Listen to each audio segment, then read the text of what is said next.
ሰላም ሰላም ውድ የቻናላችን ተከታታይ አድማጮቻችን እንደምን አላችሁ? ይህ አባን ስፖርት ነው። አባን ስፖርት ቻናላችንን ሰብስክራይብ በማድረግ ትኩስ የሆኑ ስፖርታዊ መረጃዎችን ቤተሰብ በመሆን ያግኙ እያለን የደውል ምልክቱን በመንካት ስፖርታዊ መረጃዎችን በጊዜ እንዲደርሳችሁ ያድርጉ። በተጨማሪም ላይክ በማድረግ ለሌሎች ተደራሽ እንዲሆን ማድረጋችሁን እንዳትረሱ። በሌላ ጨዋታ በ18ኛ ሳምንት የቅዳሜ መርሃ ግብር እንግሊዝ ፕሪሚየር ሊግ ጨዋታ ቼልሲ በሜዳው አስቶን ቪላ ምሽት 2 ሰዓት ተኩል ላይ ያስተናግዳል። ቼልሲ በሜዳው በዘንድሮ ውድድር ዓመት ምርጥ አቋምን እያሳየን ይገኛል። ምናልባትም ከሜዳ ውጪ እምብዛም ባይባል ወጥነትን ይጎለዋል። በአስቶን ቪላ በኩል በዘንድሮ ውድድር ዓመት 10 ተከታታይ ጨዋታ ማሸነፉን እናስታውሳለን። በተለይ ከጉዳት የተመለሰው ሮጀርስ ምርጥ ብቃቱን እያሳየን ይገኛል። አብርሽ፣ በዛሬው ተጠባቂ ጨዋታ ሁለቱ ምን አይነት ጨዋታ ያስመለክቱናል? እሺ አኒሶ፣ በ18ኛ ሳምንት የእንግሊዝ ፕሪሚየር ሊግ ጨዋታ ቼልሲ በሜዳው ስታንፎርድ ብሪጅ አስቶን ቪላን የሚያስተናግድበት ጨዋታ ይጠበቃል። በዚህኛውም ጨዋታ ቼልሲ ምናልባትም በዘንድሮ የውድድር ዓመት ወጥ አቋምን እያሳየ አይገኝም። ነገር ግን የትልቅ ጌም ሜንታሊቲ ስላለ ኤንዞ ማሬስካም ለትልቅ ጌም ትልቅ ዝግጅት ያደርጋል፣ ለእያንዳንዱ ጌም ማለት ነው እና በዚህ ጌም ላይም ምርጥ ጨዋታ እንመለከታለን ብዬ አስባለሁ። የሳምንቱ ታላቁ ጨዋታ ነው ብዬ አስባለሁ በእኔ በኩል እሱም ነው።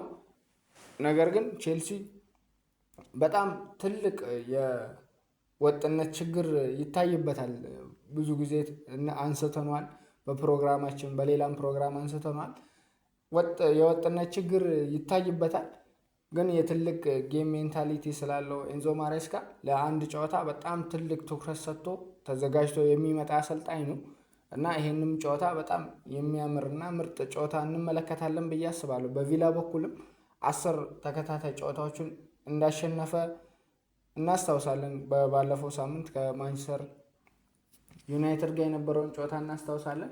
አሪፍ ጨዋታ፣ አሪፍ እንቅስቃሴ ባያደርግም አሸንፈው መምጣቱን እናስታውሳለን። በቼልሲ በኩል ደግሞ ነጥብ መጣሉን እናስታውሳለን። ከኒውካስል ጋር 2 አቻ መለያየቱን እናስታውሳለን። ምርጥ ጨዋታ በዛም ጨዋታ ተመልክተናል። ቼልሲ ጌም ማኔጅመንቱን የተመለከትንበት ጨዋታ ነው። ሰከንድ ሃፍ የተሻለውን ቼልሲ ተመልክተናል። ምርጡን ቼልሲ እየተመለከትን እንገኛለን። ነገር ግን እንደዚህ አይነት ጌሞችን ነጥብ ማያገኝ ከሆነ ሉዝ የሚያደርግ ከሆነ በጣም ከባድ ነው ለቼልሲ ቶፕ ፎርም ለመግባትም በጣም አስጊ ደረጃ ላይ ያለ ይመስለኛል። ከቪላ ጋር ያለው የነጥብ ልዩነት ደግሞ ቼልሲ ይህንን ጨዋታ የሚያሸንፍ ከሆነ ወደ 4 የሚያጠብበት ይሆናል።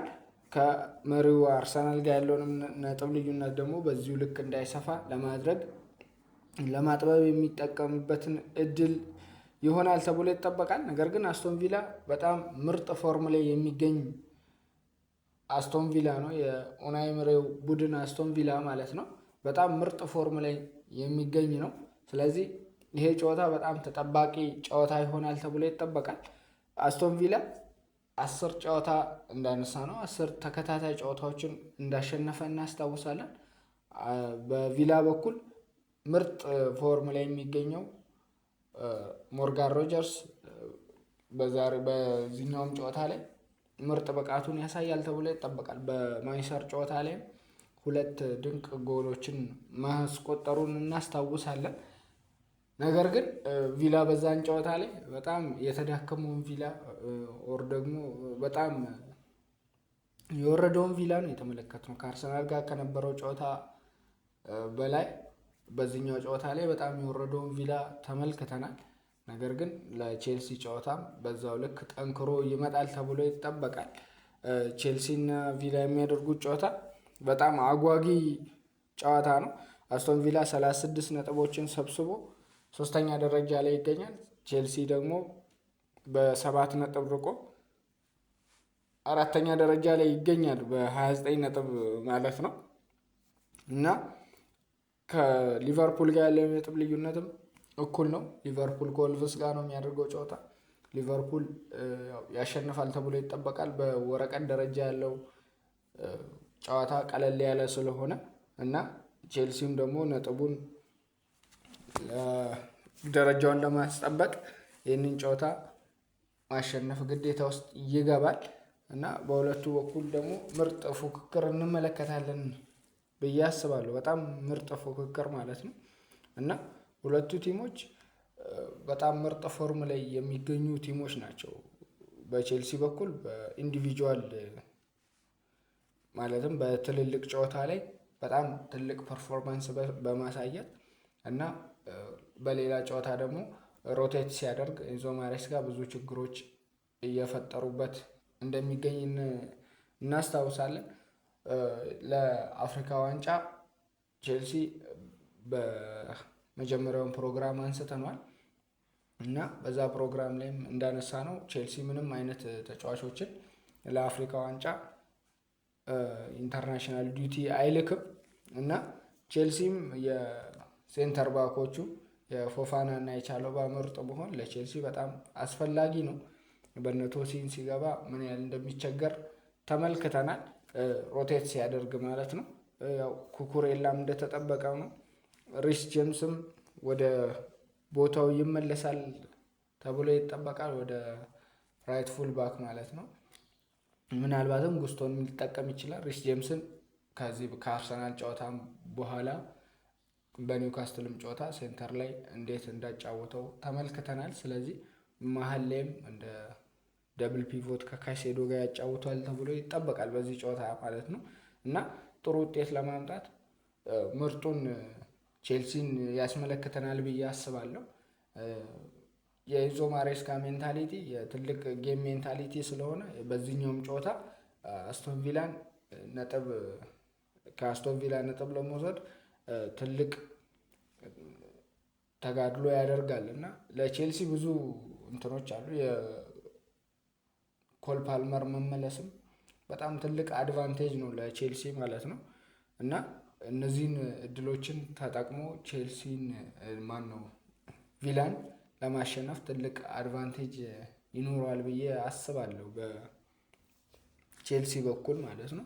ቪላ ደግሞ ምርጡን ቪላ የሚያስመለክተን ከሆነ የሚቀጥል ከሆነ በዚሁ ፎርም የሚቀጥል ከሆነ እና ምናልባትም ቼልሲን የሚያሸንፍ ከሆነ ለዋንጫ ፉክክር ውስጥ አለ ለማለት በድፍረት ለመናገር እንችላለን። ከቼልሲ በኋላ ከአርሰናል ጋር መልሶ ይገናኛል። ምናልባት ሁለቱንም ጨዋታ የሚያሸንፍ ከሆነ ደግሞ የዋንጫ ፉክክሩ የታይትል ሬስ ውስጥ ለመኖር በጣም ትልቅ አድቫንቴጅ ይኖረዋል ብዬ አስባለሁ። ከሁለቱን ጨዋታዎች የሚያሸንፍ ከሆነ ማለት ነው። ምናልባትም የቼልሲን ጨዋታ ራሱ የሚያሸንፍ ከሆነ ታይትል ሬስ ውስጥ ለመቆየት በጣም ትልቅ አድቫንቴጅ ነው የሚሆነው ለቪላ ማለት ነው እና እንደዚህ አይነት ጨዋታዎችን ደግሞ የሚያሸንፍ ቲም ነው ትልቅ ጌሞችን ማሸነፍ የሚችል ቡድን ለዋንጫው ፉክክር ትልቅ አድቫንቴጅ ይኖረዋል። ከሲቲ እና ከአርሰናል ጋር ለመፎካከር ትልቅ ድልን ያሰፋለታል ለቪላ የኡናይ ኤመሪው ቪላ ማለት ነው እና የቻምፒየንስ ሊግ ቦታም ለማግኘት በዛው ጀስት እንደዚህ አይነት ቲሞች የቻምፒየንስ ሊግ ውድድርን ለማግኘት ነው ትልቅ ግምት የሚሰጣቸው። ነገር ግን ጊዜው በሄደ ቁጥር እና ምርጥ ፎርም እያሳዩ በመጡ ቁጥር የዋንጫ ፉክክር ውስጥ የመግባት አቅም ይኖራቸዋል እንደዚህ አይነት ቲሞች ማለት ነው እና ቪላም በዛው ፎርም ነው እየመጣ ያለው ማለት ነው። በጣም ምርጥ ፎርም ላይ የሚገኝ እና የተሻለውን ቪላ እያየን ይመስለኛል በዘንድሮ የውድድር ዓመት ማለት ነው።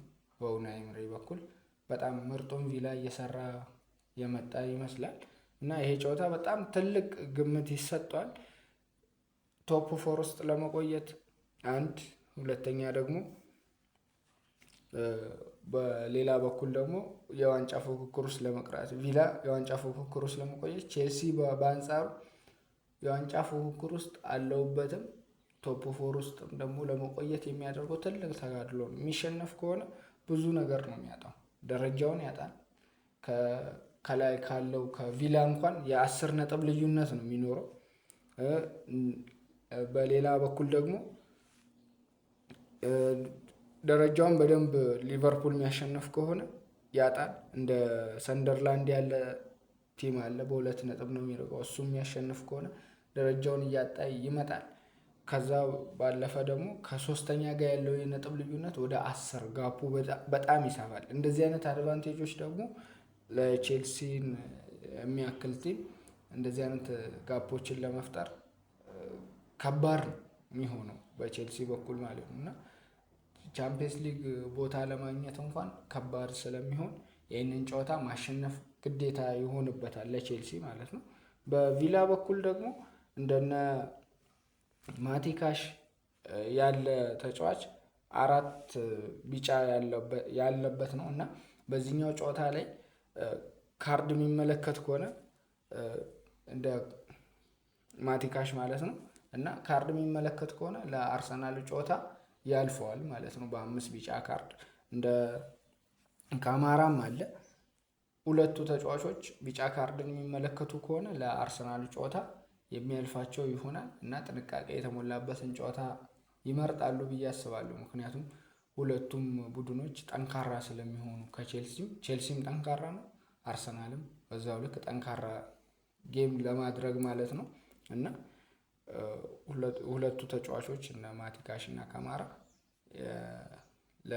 በቪላ በኩል ትንሽ አስጊ ተጫዋቾች ናቸው ተብሎ ይጠበቃል እና ይሄ ጨዋታ በጣም ምርጡን ጨዋታ የ18ኛ ሳምንት ምርጡን ጨዋታ ያስመለክተናል ብዬ አስባለሁ። እስከ ፕሮግራማችን ፍጻሜ ድረስ አብረናችሁ የቆየ ነው እኔ አኒስ አህመድ እና አብርሃም ዳንኤል ነበር። አብራችሁን ስለነበራችሁ ከልብ እናመሰግናለን። ሰብስክራይብ ያላደረጋችሁ ሰብስክራይብ አድርጉ። ሰብስክራይብ ያደረጋችሁ ደግሞ ተጨማሪ መረጃ እንዲደርሳችሁ የደውሉን ምልክቱን ተጫኑ። የዛሬ ፕሮግራማችን ይህን ይመስላል። መልካም ቀን ይሁንላችሁ።